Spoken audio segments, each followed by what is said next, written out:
நாம தான் இயேசு என்ன செஞ்சிடறோம், மறந்துடுறோம். நாம தான் இயேசுவை விட்டு போயிடுறோம், தூர போயிடுறோம், நாம மறந்து போயிடுறோம்.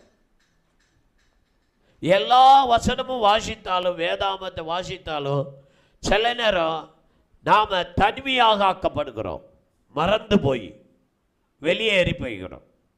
அதனால நம்முடைய வாழ்க்கையில் என்ன செய்ய முடியலை, நன்மைகளை அணிவிக்க முடியலை. அந்த 9 நாளில் என்ன சொல்றாரு, எல்லாரையும் அறிந்திருந்தார், நினைவுகளை என்ன செய்தாரா, அறிந்து.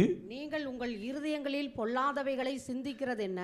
பாருங்களேன், இருதயத்தில் உள்ளதை அறிஞ்சிட்டு அவர் சொல்றாரு, நீங்க பொல்லாதவைகளை சிந்திக்கிறீங்களே, எப்படி இருக்கும் யோசிச்சு பாருங்க.